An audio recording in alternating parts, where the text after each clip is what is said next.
Welcome, everybody, to the Pinfall Podcast. Once again, I am your host with the most, Mark Cameron. And we have some Impact Wrestling today.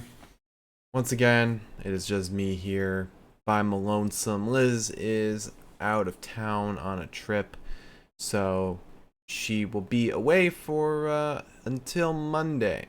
After that, it'll be back to both her and I doing this together, but for now, it's just me pulling double duty here. Today's Impact had... I've talked about this before, and it's my main problem with Impact. Well, I got two problems, but my main problem with Impact is a lot of the episodes have nothing going on. Like, nothing of any significance, hardly any story progression.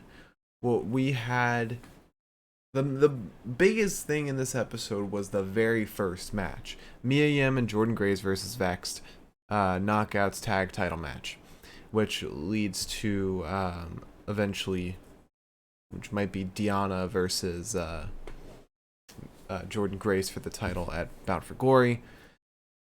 But at least we're a step closer to, a payoff, which is a Bound for Glory match. Either it's going to be Masha versus Jordan or Deanna versus Jordan. But that was the only thing that had some actual story progression. The main event, VBD versus Time Machine, didn't really do anything for moving forward. Mike Bennett versus Carl Anderson, that was also some story progression. It made it so that, let me fix my webcam. I feel like it's too much headroom. That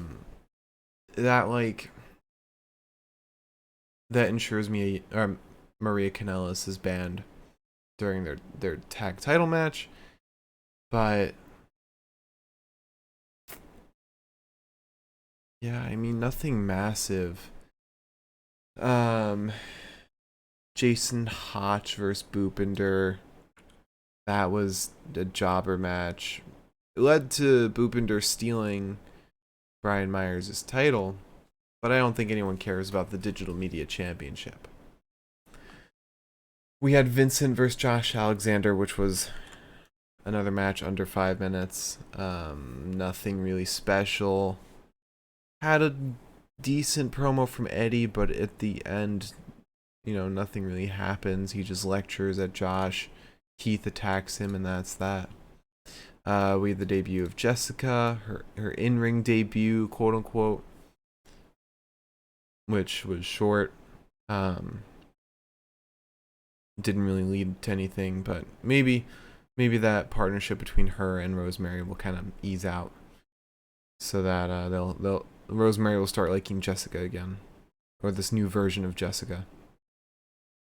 We had, the biggest thing, aside from the tag title match, or the Knockouts tag title match, was this little thing with Sami Callihan where he gets beat down by Moose and Macklin, and he comes out to the ring wrapped in barbed wire and announces that there's going to be a barbed wire massacre match at Victory Road, which might be the main event or something. I feel like that'd be the main event. Then we had the main event, Violent by Design vs. Time Machine, which didn't really take us anywhere. So yeah, it was kind of like a nothing show. They also announced that Mickie James will be back next week to make a big announcement. An announcement of an announcement. But yeah, that's pretty much the rundown of the episode. We'll get more in depth into the nitty gritty of everything in a moment. But right now, let's talk about some news. So, first piece of news reporting from Fightful. there's apparently some drama between Eddie Kingston and Sammy Guevara. Eddie, who initially started, he wanted to work with Sammy Guevara. He wanted to have a program with him. Eddie was mad at Sammy because Sammy didn't go over the promo with Eddie around Blood and Guts. They hadn't talked since the Blood and Guts match. Eddie asked to work with Sammy. Sammy didn't exactly have people wanting to work with him after the angle with American Top Team, which makes a lot of sense because that gave him a lot of heat with the fans. There were some clear no-goes for promos with Sammy. No mentioning his ex-wife, but that hasn't been brought up by anybody. Considering, there was the on-screen proposal with his, or not ex-wife, ex-fiance. There was the on-screen proposal with his now ex-fiance, and now he's married to Ty Connie. Eddie was planned to win the match at All Out, which is supposed to be Eddie versus Sammy Guevara. The promo was edited. Originally, Sammy called Eddie a fat piece of shit. Eddie felt it buried the match if Sammy was beat by a fat piece of shit. The crux of the frustration was how Sammy reacted after being perceived as hard to work with. That's just that's like common courtesy in wrestling. You don't bury your opponent. You make them feel like a big deal, but you don't invalidate their physical abilities. Eddie yelled at Sammy, and Sammy smiled. Eddie yelled at Sammy and vented his frustrations about everything, about the promo and about the storyline moving forward. Sammy just smiled back at him, and then Eddie pie-faced him, which for those who don't know is like when you push someone by their face. Instead of, it's not a slap, it's not a punch, it's just like shoving their face, like you're shoving a pie into someone's face. Sammy was very unhappy over that, and then Eddie was suspended for 2 weeks, and he responded with, "I was wrong, that is all." And he has since fulfilled those 2 weeks of suspension, so we'll probably be seeing Eddie come back next week. Ideally to acknowledge some kind of storyline. At this point, I'm not surprised about this shit going on with Sammy, considering he had to have sensitivity training after what he said about Sasha Banks. But yeah, this whole situation is not surprising. Sammy seems very unfiltered, and saying and him calling Eddie a fat piece of shit doesn't seem out of left field. So yeah, it's also not cool to body shame anybody, whether it be wrestlers or just regular old people. Especially Eddie, who's been vocal about how self-conscious he is about his weight. So moving on to other news. From PW Insider, there's some more details on AEW's meeting. So everyone, a lot of the big executives spoke up and spoke their piece about, the goings on. Tony Khan started. He basically kind of painted the big picture, said how this is a business dominated by WWE, and AEW was founded to give fans an alternative.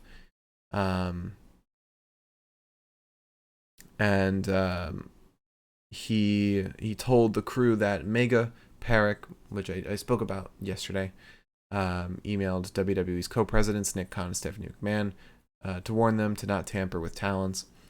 Pat Buck then spoke his piece and said that the talents would need to respect the coaches and the way things are structured now, as opposed to going to Khan for everything. I spoke about how talents can properly pitch ideas going forward and some other things of that nature. Instead of Tony Khan being the guy in charge of everything, everything's kind of delegated, which is really good because you can't have one person run everything. There needs to be some kind of delegation in a company. Now, if only Tony Khan would delegate some of the writing to other people.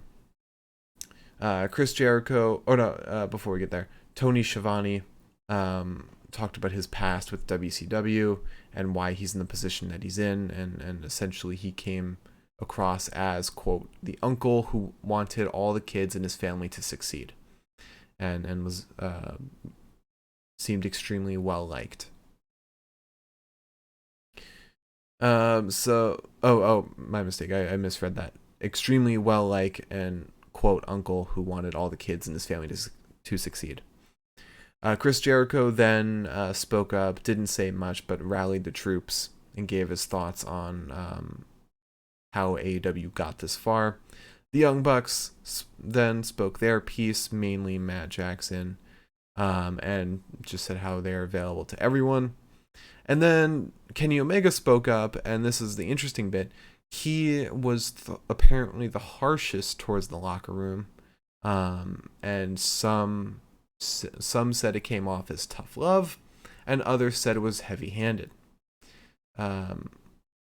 And some say that it's Omega trying to light a fire under the roster, and others felt differently. So it's very torn by the roster on how Kenny was coming off, and his intentions. And then everyone was fired up by Tony Khan, so hopefully things are a little bit better internally now, instead of the constant drama that we're hearing about, and I literally just reported about earlier about Eddie and Sammy. But having this delegation will be very good for Tony. Especially with Pat Buck talking about the coaches and applying some kind of structure to things. Moving on, PW, and this is the last report. PW Insider reported more details about Thunder Rosa's injury. PW Insider confirmed that the nature of Thunder Rosa's injury is a disc issue in her back. We were told it has something she has been trying to work through of late. There's no word on a timetable for her return. That is very unfortunate.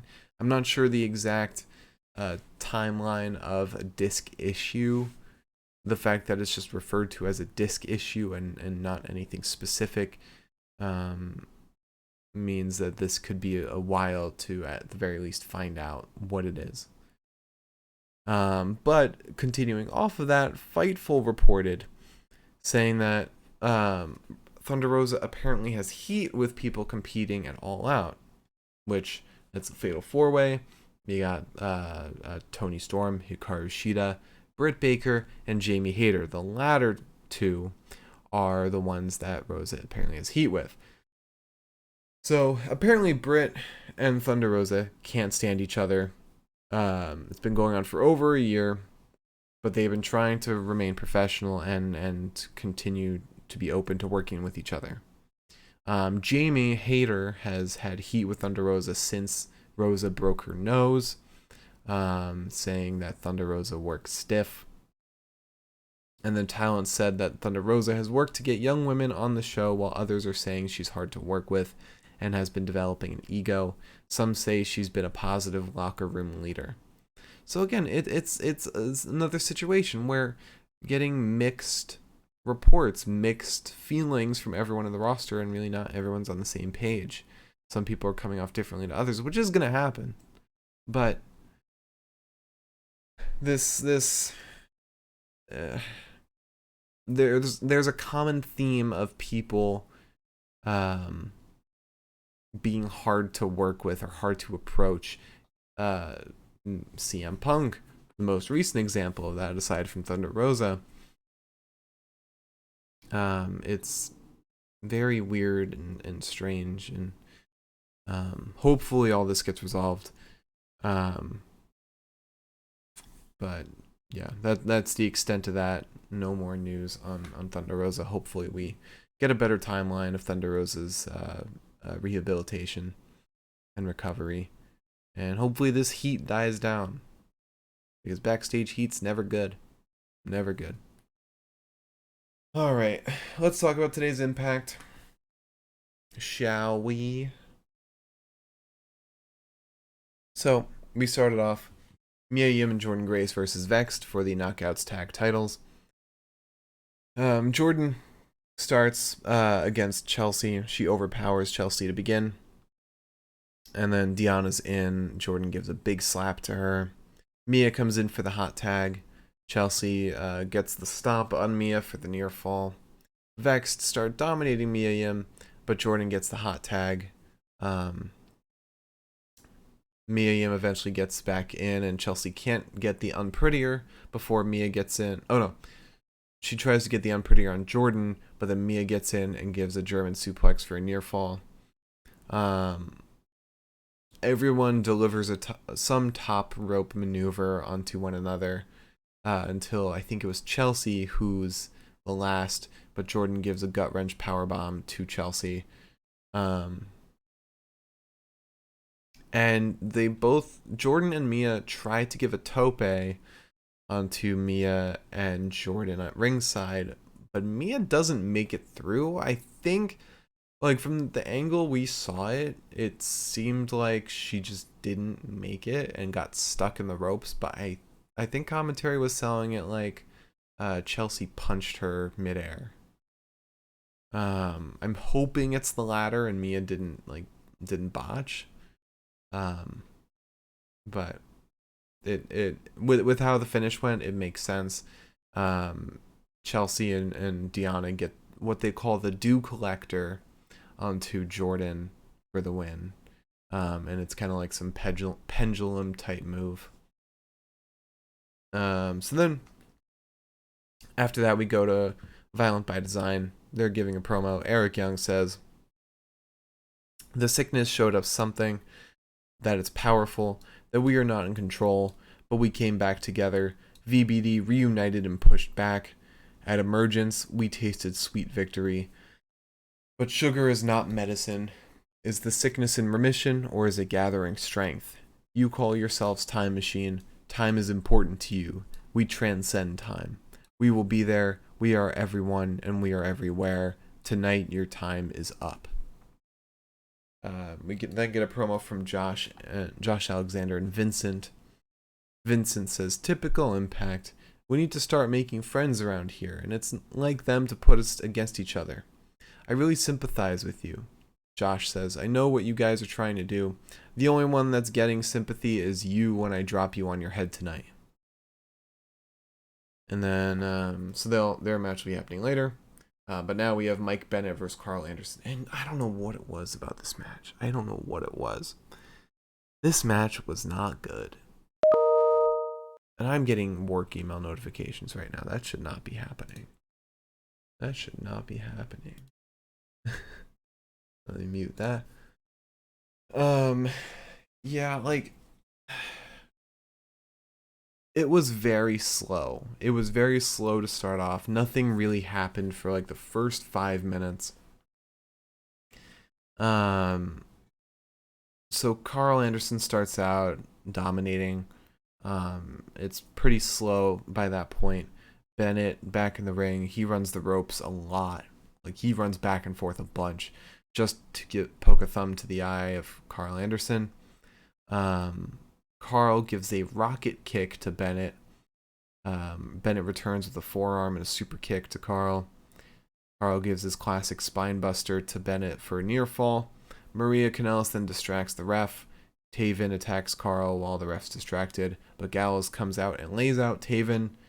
Bennett tries to take advantage and roll up Carl, but that doesn't work, and Carl gives the gun stun for the win.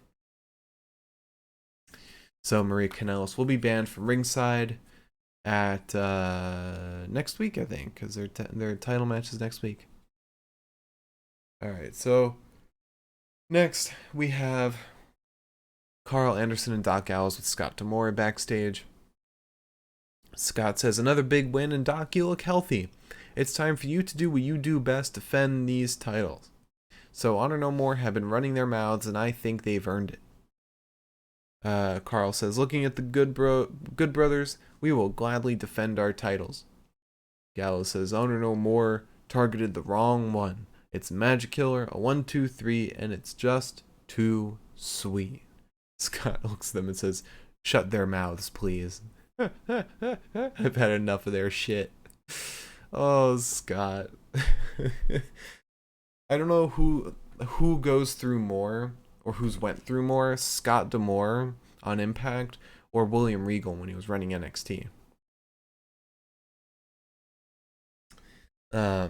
Regal had to break up a lot of shit before 2.0.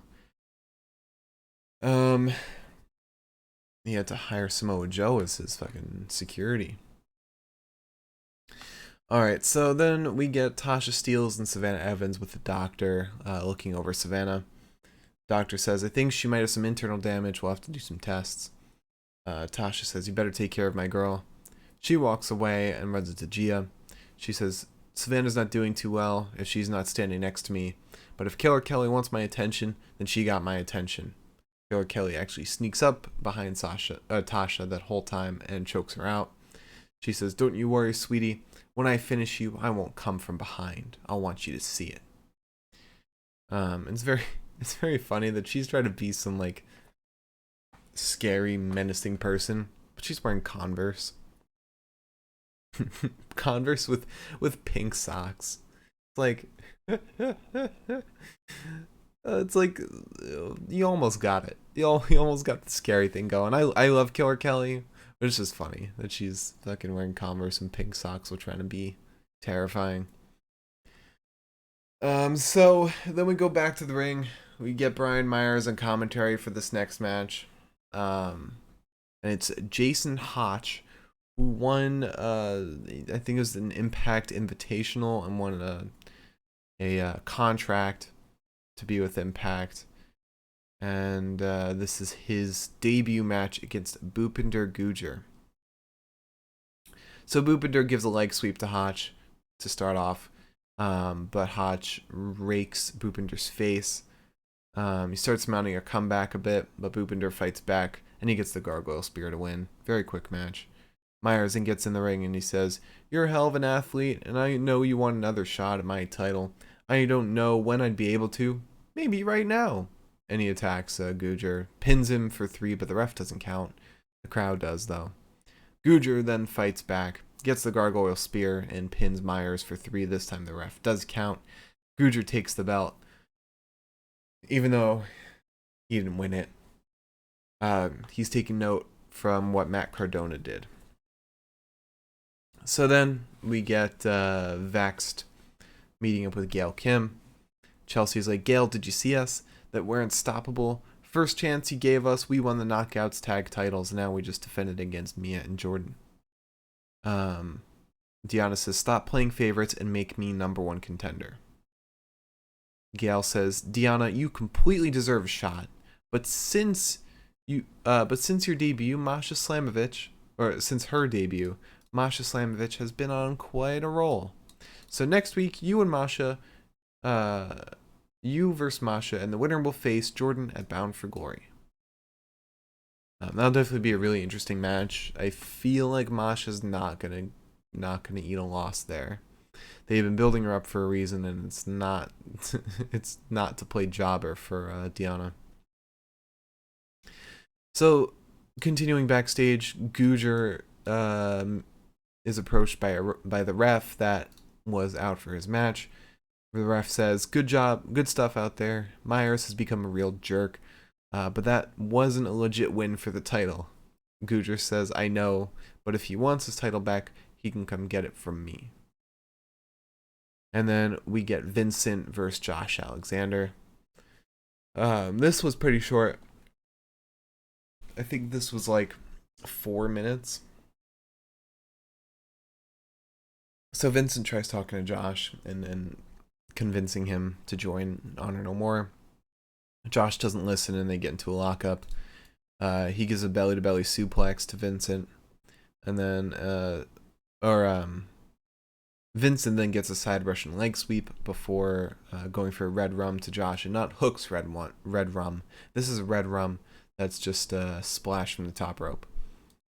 They give some chops back and forth. Josh avoids a knee from Vincent, then gives a German suplex. He hip tosses Vincent, then delivers a big boot, and counters a move from Vincent to get the ankle lock in. But Vincent escapes via rope break. Josh returns with a Falcon Arrow, and then a C4 spike to win. Eddie Edwards then comes out, and he says, "Oh, Josh Alexander, with yet another victory. In no way was I pulling for you, but here you are once again. Congratulations. Now it has been decided, you and I will face each other with the Impact title hanging in the balance. We will be opponents.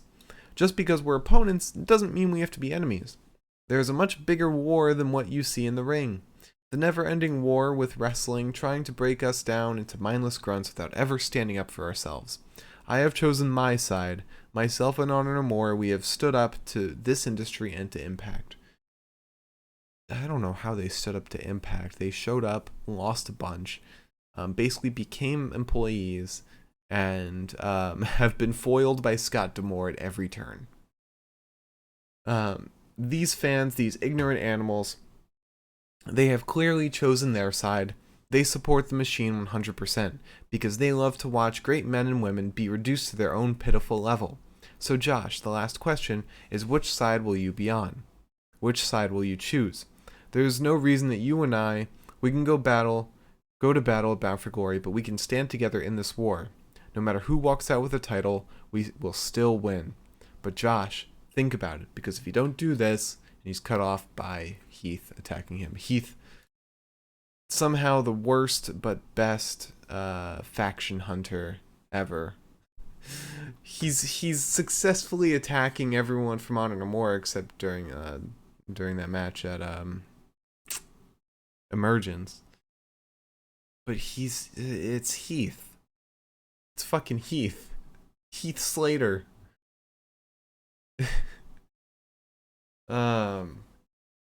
So after that, we get a promo from Raj Singh and Mahabali Shera.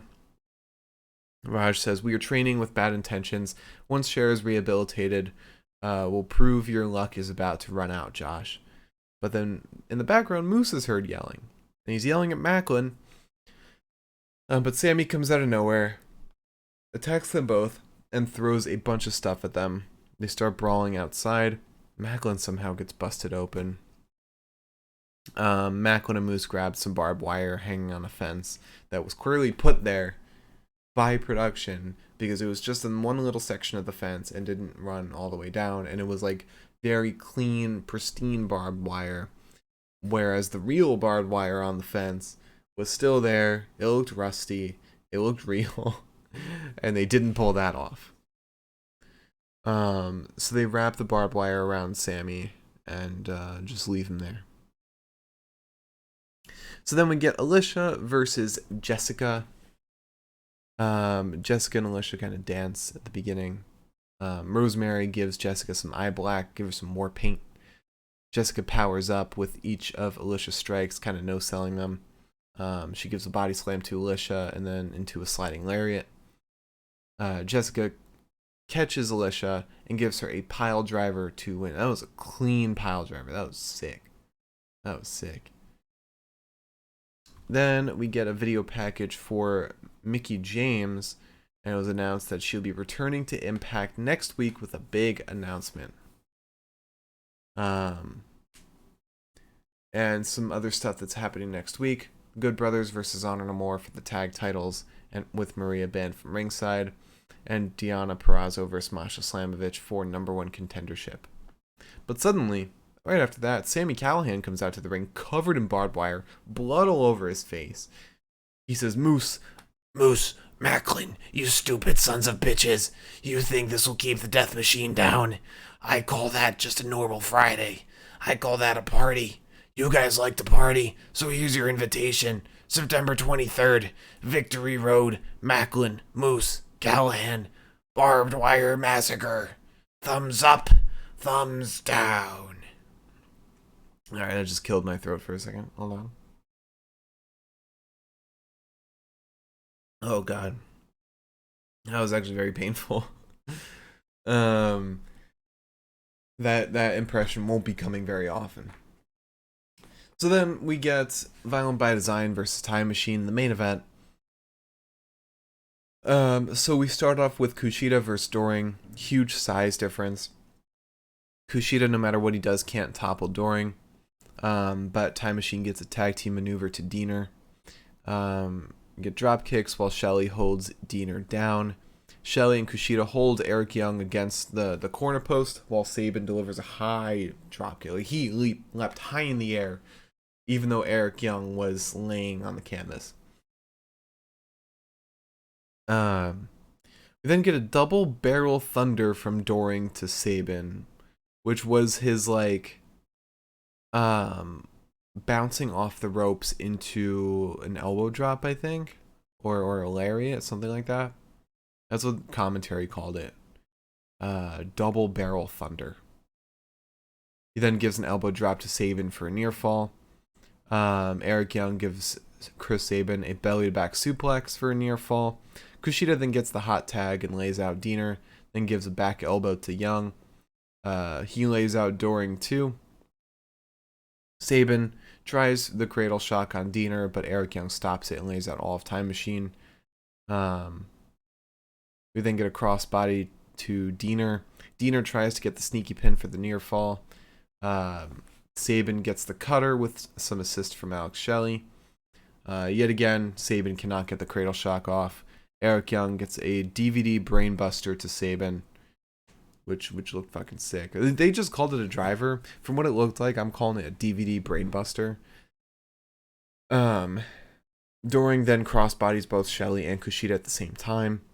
Diener gives a diving headbutt, then a flying elbow from Young to Chris Sabin for a near fall. Sabin then counters the pile driver. Kushida blocks a shot from Diener, blocks it from Diener hitting Sabin. Shelley then gets in and gives an atomic drop to Diener. Then tag team maneuver from Motor City Machine Guns. Time Machine start dominating Eric Young. Doring gets toppled by all three members of Time Machine. And then Diener takes a cradle shock from Chris Sabin for the win. He finally got it off. And that was that. Nothing after the match, nothing leading into anything. That's where it ends, I guess. I wonder if that's where the feud ends, or if we're going to get like Kushida versus Eric Young or something like that. No idea. But that's our recap of Impact. Now let's talk about the best of the night. But before we get to the best of the night, if you have a question for me, leave it in the chat now and we'll get to it after the best of the night. If you're watching on YouTube, leave a comment. We'll get to it in the next one, which Liz will be here for the next one. So questions for both me and her. Or individually, I guess it doesn't matter. If you're listening on Spotify, join us at twitch.tv/Pinfall Podcast to chat with us live, or DM us on Twitter at Pinfall Podcast.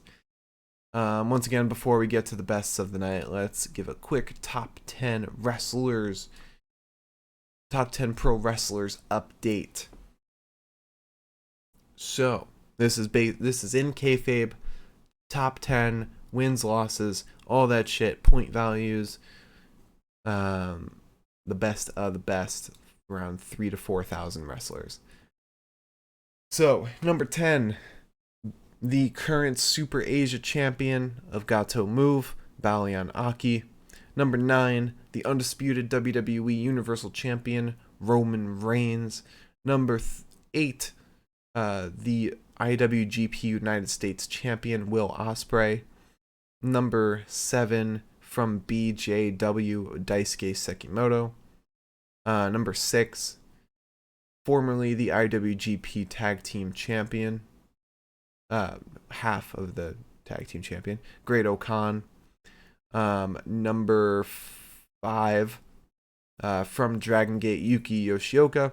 Number 4, from Dragon Gate, Kaito Ishida. Number 3, from Dragon Gate, Kota Minoura. Number 2, the undisputed AEW World Champion and GCW World Champion, Jon Moxley.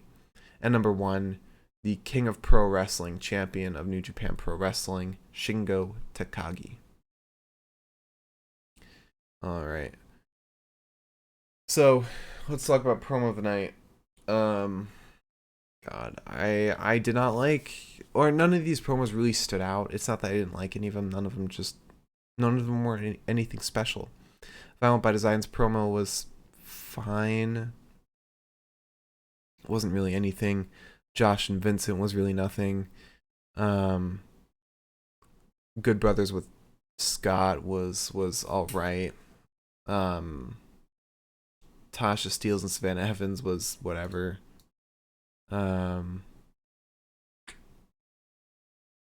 Vexed with Gail Kim was fine. Yeah, I guess I'll give it to Eddie because his promo was at least like good. Although it didn't really take us anywhere, it was well spoken, well thought out. Good heel promo. So I'll give it to Eddie Edwards. Alright, let's talk about Wrestler of the Night.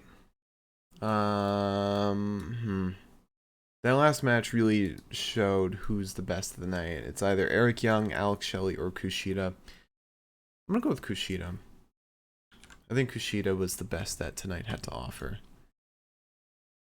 Alright, now let's talk about match of the night. I really did not love any match tonight, and there are really only 3 to consider because the other half of the matches were under 5 minutes, so they're not eligible for rankings. Mike Bennett versus Carl Anderson was not very good. Vexed versus Mia and Jordan was kind of messy. So I guess the best of the night was VBD versus Time Machine. I guess so. Alright. So that's tonight's recap of Impact. Remember, there will be no weekend show because there's nothing going on. No wrestling pay-per-views going on this weekend. Nothing to do live watch along of. But next weekend, Liz will be with me to do a live watch along of, at the very least, All Out. At most, it'll be All Out and NXT Worlds Collide, depending on what that time conflict will look like, if they'll be happening at the same time, or if Worlds Collide will be happening kind of in the afternoon, morning-ish, like they did around WrestleMania. We'll be back on Tuesday for WWE 2K22 live stream, and then regularly scheduled Dynamite and Impact post shows where Liz will definitely be here again. All right. Thank you all so much for watching. Twitter, Spotify, YouTube, Twitch, it's all Pinfall Podcast. I'm at the Mark Cameron. Liz is at Eliza Elaine23. We'll see you all on Tuesday for 2K22. Have a great weekend. Have a great weekend, great Friday, great start to your week as well. We'll see you Tuesday. Bye-bye.